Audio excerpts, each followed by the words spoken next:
Well, Chris McKee, joined by Bob Ball. Bob, thanks for joining us here on Newstalk Sauga 960. Well, let's start back a year or two ago. Of all the writers and broadcasters I've come across on social media, you were one of the more accepting of Live initially. Just what was your reason that piqued your interest about this new golf league at first?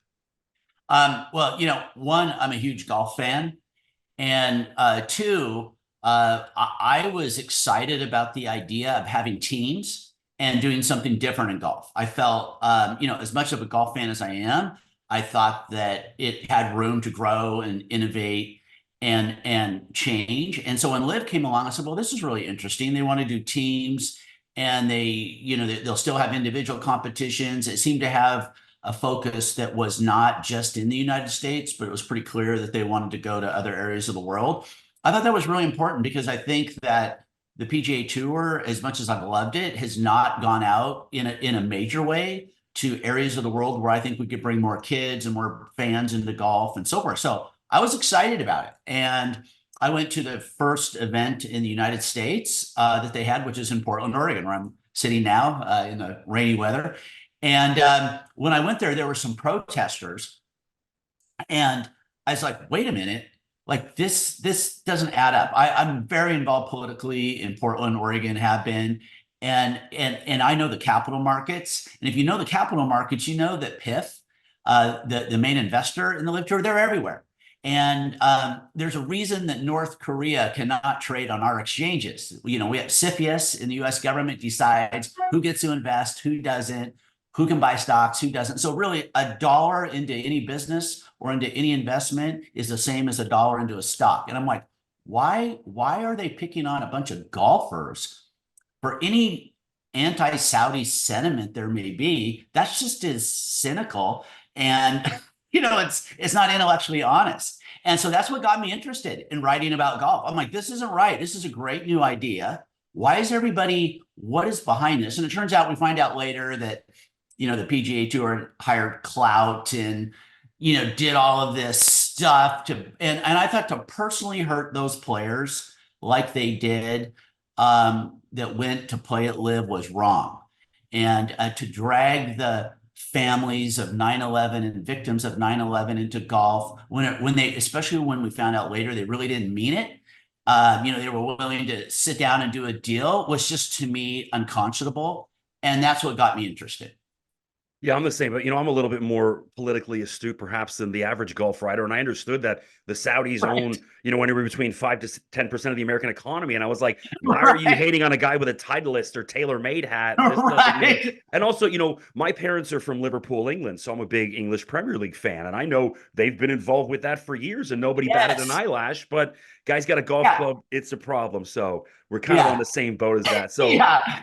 Bob, I wanted to get, Bob's one of the better follows on Twitter. You can check him out at Bob Ball PDX. And you were tweeting about, this whole framework with the Saudi PIF, and now the PGA Tour has a new investment from SSG. And so Yeah. even I'm a golf broadcaster. I got a radio show, and I'm still a little confused about this new investment with SSG. Can you help explain, what it is that the PGA Tour is getting in bed with, and how does this, affect the whole Saudi PIF investment as well?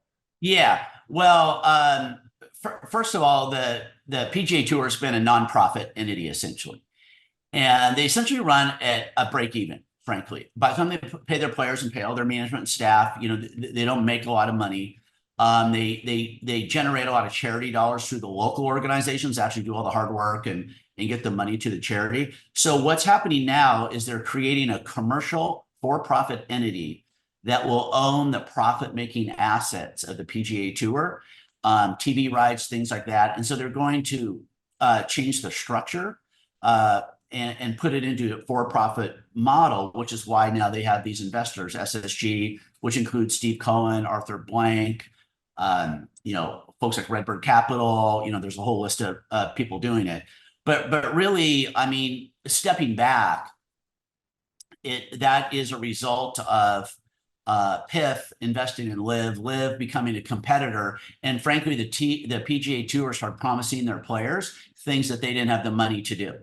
They to instead of sitting down and working it out with Live Golf when they were approached to do so, they decided to go to war, do the anti-Saudi blood money thing. And what ended up happening is they created a bunch of elevated events that they didn't have the sponsorship money for, or the TV contracts for. And they made all these promises to the players, and they didn't have the money to do it. And it was pretty clear with the money that they were spending in the court fights with PIF, they were going down a hole, and they were going to run out of money, period. So they turn around and say, okay, now we're going to do a deal with PIF. The whole framework agreement came out, and they were going to join in partnership into this commercial enterprise. But at the heart of it, what they went out and did is they went out and said, well, we're going to get our own money, American money, if you will, and we're going to do that first. And now I believe what's happening, and I have some sources that tell me this or that. So, some of it's, secondhand, but pretty good, I think. And what I think has happened now is they've said to PIF, yes, you can invest in this commercial entity for some amount of money, maybe $1.5 billion, but you're not going to have the control that we talked about in the framework agreement. And I think that they're telling PIF that you have to shutter Live Golf in order to make that investment. And I don't think Yasser Al-Rumayyan is going to do that. So I know Phil Mickelson jumped on your Twitter timeline based on some of your comments around all this situation. One, what did Phil say, and how did it impact, the views on your? I saw it was about 4.5 million views on this tweet. What was it before Phil jumped on? Okay. So what happened is, this all started. Live came into the market. This war started brewing, and then the framework agreement was announced. And I read it.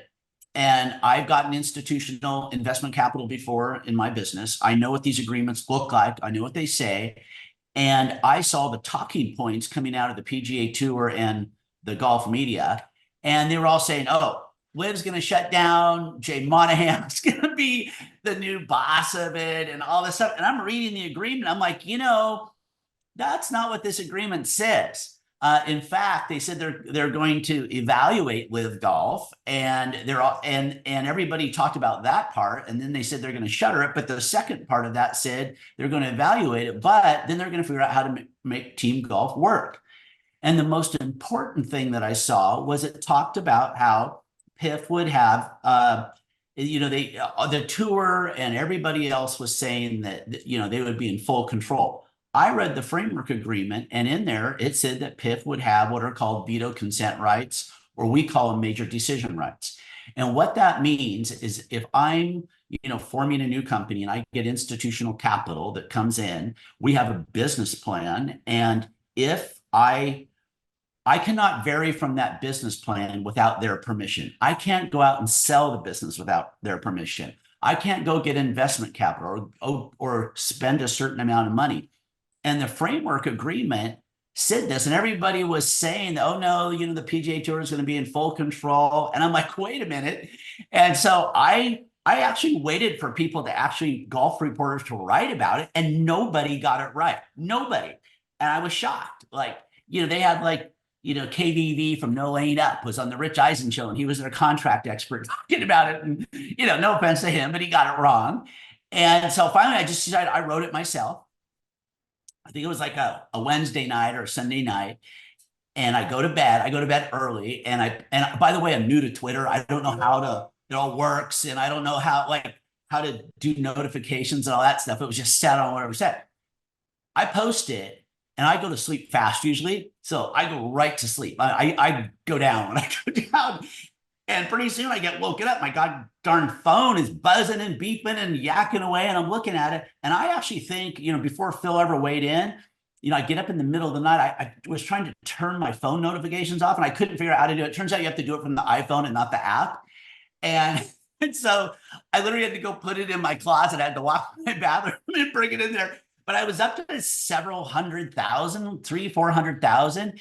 And then when Phil weighed in, he reposted it and said, this is the first person that's actually got this right and reported it right. Then it blew up. And, when I look at the post now, it says 4.6 million, but it also says it has 5 million and something impressions on my analytics. So it actually got sort of a lot more than it shows. So that's really kind of what put me on the map, frankly, about writing about golf in a way. And to be clear, I'm not a big, look, some people follow me, and I've been told some pretty key people follow me, and they read what I write, but I'm not delusional, and I don't have the followers that a lot of these other guys have. But I try to write about things that I think are important in the business side of golf, and I'm interested in golf. I love golf. I've always loved the PGA Tour. People think they call me a live shill. They have no idea. I'm going to PGA Tour events all the time, and I love them. So it's kind of funny to me to have people say that, but yeah, so that's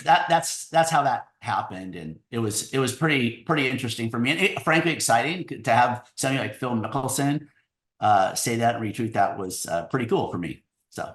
Well, speaking of that, you can follow Bob Ball on Twitter at BobBallPDX. Drop him a follow, one of my favorite follows. Always a bit more measured. On the same thing, it's like, my show's This Week in Golf. It's not This Week in Live. I cover the PGA Tour, LPGA Tour, junior, the odd junior golfer community, trying to connect the community here. And it's like, yeah, you're a live shill. I'm like, I know, I just talk about all golf, and it's a little. Well, and the difference is, what I found is you're a live shill if you just treat live fairly. There's, and I think it's a holdover from the initial anti-live, anti-Saudi sort of talking points that went out. There's so many people that are so vitriolic, and I actually laugh, honestly, Chris. Like, some people write stuff, and then sometimes they hate it because, like, I'll like laugh about it. I'll put a smiley face when they insult me because I don't care. I think the only thing that bothered me lately, someone said something about, oh, you're some guy who dad bought you 3 apartments. I grew up with a single mom, and I built my career, and humbly speaking, it's been a lot more than just 3 buildings in my career. But when people say they bring my personal life into it, I mean, and they're wrong. That was just really uncalled for. Yeah, that's where I draw the line. It's like, look, you want to talk about golf, like, that's not right. But when you get to that's when it's like block. I won't engage in that. But we'll stay on the topic of live here. We just saw Joaquin Niemann get a special invite to the Masters coming up in April. This sets a pretty important precedent. One, can you see other majors following suit and just giving these special invites? And any other live guys you think we might see get the call to the Masters coming up in the next few weeks? I don't know. Part of me feels like given how Niemann's played in some of these other events, they just had to. Unfortunately, I don't think it changes much yet. I was glad to see it. I'm hoping it opens up some of the floodgates to the other majors, because frankly, I think, and I've been saying this, that if Yasser Al-Rumayyan decides to spend more money and they get a few more of key players, then it's game over. Because the majors, look, the Ryder Cup was barely tolerable to the fans. They know the best U.S. team wasn't there. We all know it. When they're excluding some of the live players that weren't allowed to be there, everybody knows our hottest players weren't there. And I don't think that is going to continue. The fans are not going to do it. So if you start having majors that do not have the best players there, then people will not think that they're the majors anymore. And so if I'm the PGA of America, or I'm the US Open, the USGA, I'm going to get worried. And so they really should be figuring out how to get these players in and to stop this nonsense, because the majors will, the fans have a funny way. As live goes out into the world, you saw what they did in Adelaide, and they're in Singapore. They think that the Hong Kong, if that does really well, they're going to start developing a fan base around the world, and the fans are going to have a funny way of deciding what they think are the majors in the world, where more fans start watching. And so, I'm just telling the people in the United States, be careful, because what you have now, things have a funny way of changing in life. Well, I think Zach Johnson got a lesson in that at the Waste Management from the fans. Not behind a keyboard, right to him. They didn't like his picks, and they let him go. And so we'll get into the Waste Management thing in just a little bit. I want to jump ahead, but so Rory McIlroy recently made some comments about his vision of a new world tour of golf, which sounds strikingly similar to what the 2024 schedule is for Live. Just your thoughts on Rory's comments about his quote unquote vision. Well, look, it's pretty clear that Live is that world tour, right now. And what's happening is we're seeing people come around to the idea of teams. They get it that the PGA Tour has not gone around the world. They get it that there's an immense market out in the rest of the world for golf if done properly. And I think that Rory sees that now. That's a tough one to swallow for a lot of people that had to listen to his earlier comments, insults, stuff like that, never playing live. And so I've watched this migration of Rory. And as much as it might be hard for some people to swallow, I think that Yasser Al-Rumayyan should be going after Rory and should try to get him on live. And what I personally think is there is no reason why we can't have a successful PGA Tour and a successful live. It's very simple, honestly. Have the PGA Tour keep its existing schedule, if you will. Get rid of those elevated events that they can't afford, sans a couple, maybe like Waste Management, Memorial, or whatever. Have a live tour, go out, go around the world, find these places and these stops around the world. Have different players in the tour can earn their way up, frankly, to that big kind of, I liken it to F1, up to that superstar tour. And it goes around the world and maybe has 4 stops in the US or something. And those become the elevated events. There's some changes that Liv can make, and Liv's always said that they're open to changes. So I think that, you can have the PGA Tour here, in the US. You can have Liv be mostly international with 4 or 5 big tour stops. I think you could have some great PGA Live Tour competition, match play competitions. I think that'd be great. It'd be fun. Instead, everybody's making it about power and money instead of, I think, what's best for the fans. And it really becomes a scheduling thing. How do you schedule Live and the PGA Tour so they can coexist? And I think that is really possible. And it's sad to me that they're not doing that, frankly. And I hold the PGA Tour more responsible than anybody, because frankly, if you have, someone like Piff, who's made it real clear they're investing in golf, they have a lot of money, then you sit down with them and you figure it out, and you figure out how to work that into the golf ecosystem. So, that's the way I see it. Well, Chris McKee, joined by Bob Ball. Of course, don't forget, drop him a follow on Twitter at Bob Ball PDX. And so, yeah, the team thing with Liv, that at first I was very hesitant. And then I had Jerry Foltz on my show a couple months back, and he kind of explained the whole plan of it.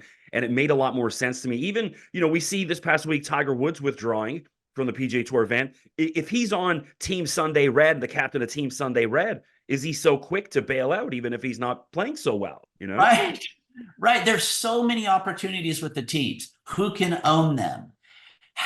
We could have international owners. It's like when you see Formula One go to Japan, you see like Max Verstappen on one side and Lewis Hamilton on the other. And then you see the Japanese driver in the middle because, they're out promoting it when they go there. It's so obvious how this could be so great around the world. And the resistance to it, I think, is just dumb. And I think they should be doing it. There's incredible sponsorship opportunities for, golf equipment manufacturers, apparel companies. I mean, you look at Tiger, he recently separated from Nike. I'm seeing something else happening because of that. The South Koreans bought TaylorMade from Adidas. So there's a South Korean investment company. They own TaylorMade now. TaylorMade just invested in a major way into PopStroke, Tiger's putt golf restaurant concept, that's going around. And now TaylorMade's doing his clothing. I can see this business formation starting where it's, Tiger's clothes, Tiger's PopStroke. It's pretty obvious to see, sort of what's happening. And I don't think a lot of people have kind of tuned into that yet, but that's how I see it going. And frankly, that whole group, if you will, could be, as you say, a team. And they can market that way. There's a lot of opportunities, and I just think it's short-sighted to not explore those. And I think frankly there are a lot of natural rivalries would form with teams. There could be a lot of interest and intrigue in who's getting traded and who's not.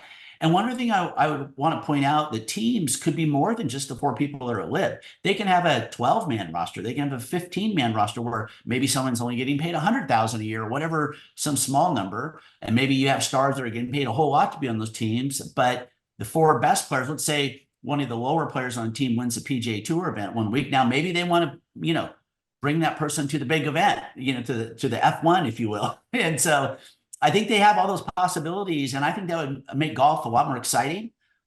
Again, what brought me to this is that golf was declining. The viewership's, getting to be like the average age of 65, and there wasn't a lot of innovation in the product. And I think that we should innovate, and I think the PGA Tour should innovate. And I think LIV has forced everyone to do that. Well, speaking of innovate, I saw you make some comments about, you're not really feeling the product the PGA Tour is coming out. I think you kind of wrapped up some of the stuff there as far as the TV product, but as far as the Yeah. live element of the Yeah. TV product, because Bob, before I worked in sports media, I was a music agent for the biggest agency in Canada. So I produce concerts in every city in North America. So, Yeah. The live experience for everything and ticket buying is an area I would consider, of interest and certainly of expertise. Yeah. How does the PGA Tour improve the live product? We saw what the Waste Management was. It's not all like that, but how do they Yeah. make it better, a live experience? Well, for one, I was supposed to be at the Waste Management this year. I went last year, and I had some business stuff come up that got in the way. So I was bummed out. Maybe it turned out it was good. I wasn't there the way it ended up, but I think that let's see, what was your question again? Edit this. The live product. How do they improve the live product? Okay. So I recently went to the Farmers, just less than a couple months ago, right? And after going to a live event, what was interesting to me, there's some music going, and I was kind of I don't know if I like the music or not, but I kind of, when I'm there live, I actually like the music. I'm not worried about my phone buzzing or whatever as much, and it seems like it's a better, and they do such a great job with the fan experience and everything that's happening on the ground. So when I went to the Farmers this year, it was so quiet and so subdued feeling. I was like, this isn't as, once you've experienced something else, you realize that what you liked before maybe isn't what you might prefer now. And except that, honestly, for me, going to golf events, I love watching players swing. I love watching them do their, what they do. I love my friends that I go with. But I must admit, this year at the Farmers, it wasn't as great a fan experience because it wasn't as fun. Of course, I don't want to go as overboard as Waste Management got this year, but I think it could be. I think LIV is onto something for the live spectators. Yeah, I mean, I've been to the RBC Canadian Open here in Toronto a number of times over the years covering it. And, Yeah. we didn't have it for 2 years because of all the government restrictions here in Canada. And then it came back in 2022, and the atmosphere was one of the best I've ever seen. It wasn't quite Waste Management, but it was certainly a little bit more of a party. And I was like, they need to, and it was a younger crowd because we'd all been locked up, and people were just like, even people that wouldn't normally go to a golf event, like, there's something happening, there's a party going on, let's go. And it was a great atmosphere. And I think they need to capture a little bit more of that. And Yeah. look, I wouldn't say it was live-esque, but it was certainly there was a little bit more energy than your average PGA Tour event, and I think that they got to bottle that. Well, Chris McKee here with Bob Ball. We're getting up against it here. I wanted to check in on the DP Tour as well, and Keith Pelley, because he's a Toronto boy. He's just come back. He's left his post as the head of the DP Tour to be the president of MLSE, which runs the Toronto Maple Leafs and Raptors and TFC. The timing of his departure, based on all this merger stuff, do you find that really odd, him leaving or getting scheduled to leave? Yeah, I do. I personally feel, some people feel that, he did great things for the DP World Tour. I don't see that. I think that he essentially made it become a feeder tour for the PGA Tour. I think that they were serious about European golf and world golf. This was all about control from the U.S. interests. And I don't think that that's the best thing, even for the U.S. fans and U.S. interests. And I think that it's interesting. I think of all things that should have happened, the DP World Tour should have partnered with LIV Golf, and and really, like they did with the Asian Tour, and they injected money into the Asian Tour. By the way, I played with an Asian Tour player recently in Palm Springs. Great guy, and I'm going to do a post about it. He was my Uber driver. And he was a touring pro, and I ended up getting a lesson in 18 holes about it. So, I'm going to be doing a great post. We have pictures. I have pictures of it, so it was great. But anyways, what they did, with the Asian tour, they should have been partnering because the DP tour really just kind of succumbed to the PGA tour. And I think that was a big mistake. And I think it was a fatal strategic flaw on Keith Pelly's part. And then he sort of does the damage and then leaves. And I think that that's a problem. You know, I think it's sad No for doubt. those players. Yeah. Well, Bob, I can't thank you enough for your time. Really appreciate it. Chris McKee with Bob Ball, of course. Drop him a follow on Twitter at BobBallPDX. Any closing thoughts, any last minute plugs before we let you go, Bob? No, just you know, everyone should keep loving golf. I personally think everybody. I don't like their management, but I love the PGA Tour. I think we still need to support both the PGA Tour and Live Golf, and that's what I encourage everybody. I encourage everybody to try to get them together or work this out. That's what I'd love to see. It's an idealistic universe, Bob. Can't thank you enough for your time. Really appreciate it. Yeah. Thanks, Chris.